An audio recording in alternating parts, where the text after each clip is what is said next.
माधवपुर नाम का एक गांव था जिसमें गरीब बबीता अपने पति और बेटी राधा के साथ एक झोपड़ी में रहती थी।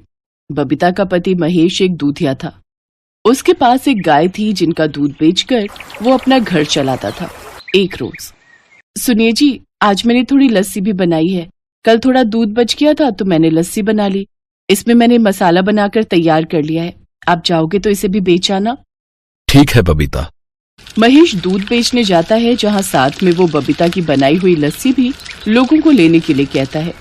उस लस्सी को पीकर तो ग्राहक उस लस्सी के दीवाने हो जाते हैं। महेश भाई, तुम्हारा दूध तो लाजवाब होता ही है, उसमें कोई मिलावट नहीं होती, साथ में लस्सी भी लाजवाब होती है। क्या कमाल का स्वाद है इस लस्सी में। महेश उस दिन बहुत खुश होता है क्योंकि उसकी अच्छी खासी कमाई जो हुई थी। वो घर आकर ये बात अपनी पत्नी को बताता है। देख बबीता, आज तुम्हारी लस्सी के कारण हमें कितनी कमाई हुई है। अब इन पैसों से हम सबसे पहले अपनी मुनिया के लिए पंखा लाएंगे। बेचारी गर्मी में इसका बुरा हाल हो जाता है। ठीक कहते हो जी, घर में पंखा आ जाएगा तो गर्मियां कट ही जाएंगी। अब देखना हमारे बुरे दिन कैसे खत्म होते हैं। अब हम भी खूब पैसे कमाएंगे। लेकिन कहते हैं ना, भविष्य में क्या होगा इसकी खबर किसी को नहीं होती। ऐसा ही कुछ हुआ बबीता के साथ। अगली सुबह जब वो महेश को उठाने लगी तो, उठिए जी, आज दूध देने नहीं जाना है क्या? सुनिए, उठिए ना।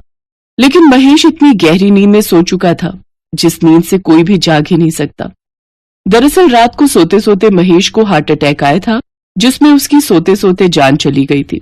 राधा और बबीता पूरी तरह से गम में डूब गई, लेकिन अभी वो इस गम से उभर भी नहीं पाई थी कि तभी उनकी गाय शन्नू का भी निधन हो जाता है। अब उनके पास कमाई का कोई जरिया नहीं था। अब बबीता के पास कमाई का कोई जरिया नहीं था। वो अपना और राधा का पेट पालने के लिए गांव के सेठ के घर काम करने लगी। एक रोज, माँ, आज मेरी स्कूल की छुट्टी है तो क्या मैं भी आपके साथ सेठ जी के घर चलूं? यहाँ गर्मी में बैठकर मेरी हालत खराब हो जाती है। इसी बहाने वहाँ चलकर थोड़ी हवा खा लूंगी। अच्छा ठीक है, चल, लेकिन वहाँ चलकर कोई शैतानी मत करना, समझी? नहीं माँ, मैं कोई शैतानी नहीं करूंगी। बबीता राधा को अपने साथ ले गई।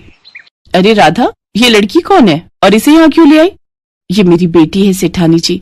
आज इसकी स्कूल की छुट्टी है तो घर में अकेले कैसे रहती, इसीलिए अपने साथ ले आई। साथ ही से गर्मी लग रही थी, इसलिए मैंने सोचा कुछ देर यहाँ हवा खा लेगी। क्यों? हमने क्या धर्मशाला खोल रखा है जो यहाँ मुफ्त में एसी की हवा खा लेगी? चल जाओ उधर जमीन पर बैठ, समझी? तभी सेठानी की बेटी साक्षी सेठानी से बोली, माँ, मुझे बहुत प्यास लग रही है, मुझे फ्रिज से कोल्ड ड्रिंक लाकर दो ना। हाय, मेरी बच्ची को गर्मी लग रही है, रुक, मैं अभी तेरे लिए कोल्ड ड्रिंक लेकर आती हूँ। माँ, मुझे भी कोल्ड ड्रिंक पीनी है। चल, मेरी बच्ची के खाने को नजर लगा रही है, चल निकल यहाँ से। और तू सुरभि बेटा, तू अपने कमरे में जाकर बैठ और वहां का एसी ऑन कर ले। यहाँ ये गरीब मुफ्त में हवा खाएगी। सेठानी का ये व्यवहार बबीता को बिल्कुल अच्छा नहीं लगा, लेकिन वो रोने के अलावा और कुछ कर भी नहीं सकती थी। रात को भी घर आकर वो अपनी बेटी के साथ हुए बर्ताव के बारे में सोचती रही।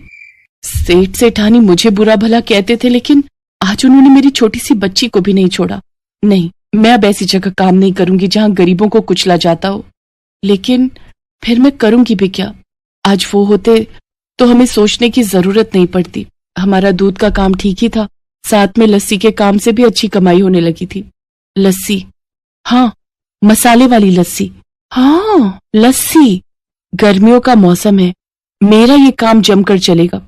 कल सेठानी से पगार मिल जाएगी, फिर मैं अपना काम शुरू करूंगी।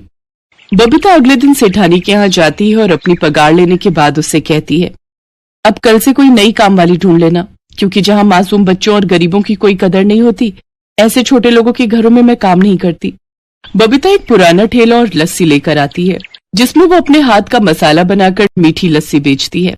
लस्सी पी लो लस्सी, मीठी नमकीन लस्सी, 20 रुपए ग्लास, सिर्फ 20 रुपए।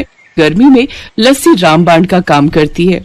धीरे धीरे उसके ग्राहक बढ़ने लगते हैं और उसे एक एक दिन में महीने की पगार जितनी कमाई होने लगती है। वो इसी तरह अपने काम को बढ़ाती जाती है। अब उसने अपने लिए नया घर ले लिया, जिसमें एसी, पंखा, कूलर सब लगा हुआ था। राधा और बबीता अब अपने नए घर में खुशी से रहने